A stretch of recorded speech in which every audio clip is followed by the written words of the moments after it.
उल्लास विकास को YouTube पर subscribe करें और बेल आइकन को भी दबाएं।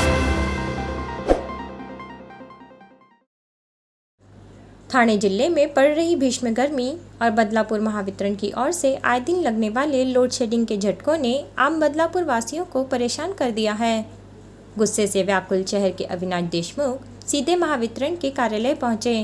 महावितरण कार्यालय में पूछताछ करने गए देशमुख से मौके पर संबंधित अधिकारी नहीं मिले तो उन्होंने अपने कैबिन से खाली कुर्सी खींचकर कैबिन के बाहर निकाली और अपना गुस्सा जाहिर किया।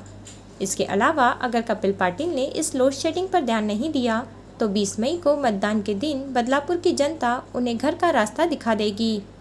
अब उन्होंने कपिल पाटिल को चेतावनी दी है। कुछ महीने पहले भाजपा विधायक किशन कथोरे ने कहा था कि बदलापुर शहर में टाटा बिजली लाने के प्रयास चल रहे हैं।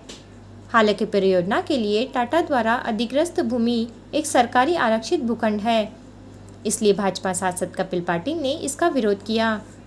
अविनाश देशमुख ने बीजेपी पर बदलापुर करों का मजाक उड़ाने का आरोप लगाया है, क्योंकि बीजेपी एक ऐसी पार्टी है जो खुद पर चुटकी लेती है और ऐसा करके अपनी ही शिकायत करती है। हम इस मुद्दे पर कई वर्षों से आंदोलन करते आ रहे हैं, लेकिन स्थिति जस की तस है। अगर इन 2-3 दिनों में इस मुद्दों का समाधान नहीं हुआ तो हम बड़े पैमाने पर आंदोलन करेंगे। चुनाव में बिजली ठप से वोटर आक्रमण हो गए हैं। उल्लासनगर और अंबानाथ में भी आए दिन बिजली कटौती हो रही है, जिससे इस तपती गर्मी में आम नागरिक आक्रोशित है। तुम्हाला सांगू का, हे जे डिपार्टमेंट आहे ना, हे डिपार्टमेंट नालायक आहे.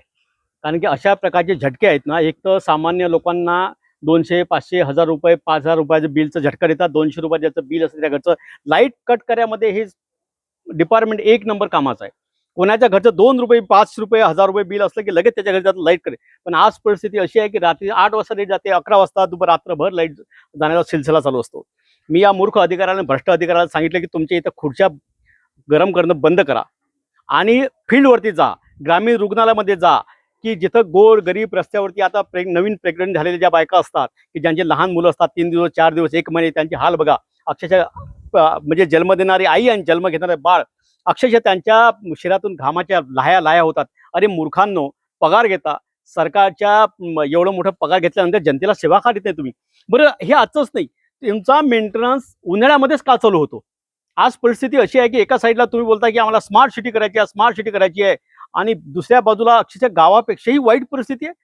म्हणजे शेतकऱ्याला तिकडे 8 तास वीज देत नाही आणि शहराला तुम्ही इकडे 10 तास वीज देत नाही. हा कुठला विकास चालू आहे? अधिकाऱ्यांशी तुमचं बोलणं झालं? अधिकाऱ्यांनी काय? अधिकारी नेहमी टोलवाटोलीची भाषण करतात. उद्या त्यांनी बोलावलं आपला. हे माझं आंदोलन होतं.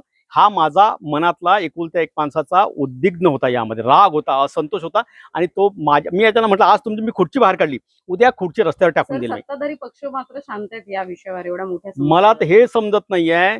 आज कुठेतरी मी भाजपा पदाधिकाऱ्याची बाईट बघितली, थोडी ऐकली, पण अरे यांना लाज वाटायला पाहिजे. भाजपाच्या पदाधिकारी नेत्यांनी नाकानं कांदे सोलणं बंद करावं.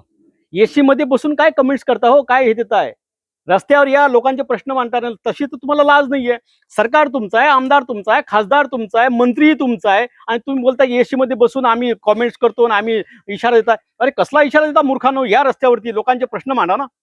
प्रश्न आम्हीच मांडू शकतो, हे लोकांना माहित आहे. आम्हाला यात कुठलं राजकारण करायचं नाहीये. मी पुन्हा बोलतो की भारतीय जनता पक्षाच्या जे पदाधिकारी नेते आहेत ना, त्यांनी नाकानं कांदे सोलणं बंद करावं. मी त्यांना सांगितलं, त्यांनी मला उद्याचा वेळ दिलाय. त्याने मलाच नाही, समस्त बदलापूर, तुम्ही ऐकलं त्यांचा स्पीकर फोनवरती आपण त्याची बाईट घेतली, ते बोलले, त्यांचं ऐकलंय. त्यांनी मलाच नाही, या समस्त बदलापूरवर आश्वासन दिलं की 2 दिवसात आम्ही करू. उद्या त्यांनी आपल्या बदलापूरच्या काही लोकांची भेट घेतात. प्रश्न असा आहे की हा माझाच फोन नाही आहे, तुमचा फोन पण घेत नाहीत, प्रेसचा फोन घेत नाहीत, पोलीस डिपार्टमेंटचा फोन घेत नाहीत, हे घाबरतात. बरं, यांच्याकडे मी यांना म्हणलं, तुम्ही तुमच्या सिस्टममध्ये इम्प्रूव्ह का करत नाहीये? तुम्ही नाही बोलता की पडग्यावरनं लाईट येते, मोरीवरनं लाईट येते. अरे ते तर 20-25 वर्षापासून लाईट येते. कारण काय सांगितलं त्यांनी? कारण त्यांनी हेच सांगितलं की काहीतरी टेक्निकल प्रॉब्लेम असतात, आमचेही टेक्निकल प्रॉब्लेम असतात, आम्हाला काहीतरी मटेरियल सप्लाय नसते, लाईन जुनी झालेली असते, आणि उन्हाळ्यामध्ये लोड येतो. अरे लोड येतो, त्याच्या अगोदर तुम्ही त्याची इम्प्रुव्हमेंट का करत नाहीये? आता उन्हाळ्यात तुम्हाला जर जास्त वीज लागत असेल तर त्याच्या अगोदर तुम्ही काहीतरी ऍडजस्टमेंट करा. तुमच्यासाठी डिपार्टमेंट तुमचं आहे ना. मग आम्हाला बिल जास्त येते, तसं आम्ही बोंब मारतो का? आम्ही एक दिवस बोंब मारतो, दुसऱ्या लाईनीत उभे राहून बिल भरतोय. आता पुन्हा एकदा वीज पुरवठा खंडित राहिल्यावर काय बघू, आता जन आंदोलन करू मोठं. यांना वाटायलाच पाहिजे. आणि इथले माहिती, मी तर नाही म्हणतो, इथल्या खासदार आमदार करतात काय हो? करतात काय? केंद्रीय मंत्री आहात तुम्ही, साधं लक्ष येते. तुम्ही बदलापूरला 10 वेळा येता, 5 वेळा येता तुम्ही आठवड्यामधून. तुम्हाला हे माहित नाही का बदलापूरच्या लोकांची लाईट जाते. बदलापूर रात्री तुम्ही चक्कर मारा बदलापूर, अर्ध बदलापूर रस्त्याच्या गोर गरीब असतात, त्या रस्त्याच्या बाहेर असतात झोपलेले. कारण एवढ्या 42-43 टेम्परेचरमध्ये जेव्हा रात्रीचे टेम्परेचर वाढतं किंवा कमी होतो त्याचे लाहे आपण सामान्य माणूस नाही सोचू देत. आणि हे का भारतीय जनता पक्ष नेते आणि पदाधिकारी यांच्या घरी मोठमोठे बंगले आहेत, हे लॅविशमध्ये इन्व्हर्टरमध्ये राहतात, हे जनरेटरमध्ये राहतात, यांना काही उन्हाच्या झळा पोचत नाहीत. हे एअर कंडिशन बसून मध्ये तुम्हाला स्टेटमेंट देतात, इंटरव्ह्यू देतात. जनतेचे प्रश्न मांडायचे असतील ना रस्त्यावर यावं, उन्हात यावं, तेव्हा जनतेचे प्रश्न मांडता येतात आणि त्याला काहीतरी त्याला आपुलकी असते, त्याला प्रेम असते, त्याला जिव्हाळा असते. हे तर काय. आणि त्यामुळे त्यांचं व्यक्तिगत काही मला हे पण माहित आहे की तुम्ही टाटा आणा किंवा बाटा आणा, लोकांना वीज पाहिजे हो. आणि हे काही लोक जे विरोध करत आहेत ना त्या गोष्टीला, ते लोक स्वतः त्यामध्ये इन्व्हॉल्वमेंट आहेत.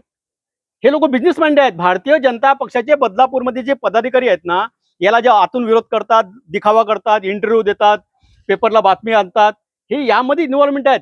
ते फक्त पैसा वेळ त्यांना टक्केवारी पाहिजे, त्यामुळे त्यांची इन्व्हॉल्वमेंट पाहिजे. आमचं राष्ट्रवादी काँग्रेसचं म्हणणं हेच आहे. मी आता पण बोललो, तुम्ही टाटाची वीज आणा की बाटाची वीज आणा, लोकांना तुम्ही अंधारापासून आणि गरमीपासून वाचवा. नाहीतरी तुम्ही अर्धा देश हा अडाणी अंबानीला विकलेलाच आहे. त्यात थोडंसं विकलं तर काय फरक पडते. विकलेच आहे देश तुम्ही नाहीतरी. आणि मी तुम्हाला आम्ही आमच्या पक्षाच्या माध्यमातून विनंती करतो, भारतीय जनता पक्षाच्या या खासदारांनी बदलापूरच्या या प्रश्नाकडे जातीने लक्ष द्यावं. अन्यथा 20 मे 2024 सकाळी 7 ते संध्याकाळी 5 लोक काय करतील हा तुम्ही विचार करा. ब्यूरो रिपोर्ट, बदलापुर उल्लास विकास. उल्लास विकास को यूट्यूब पर सब्सक्राइब करें और बेल आइकन को भी दबाएं।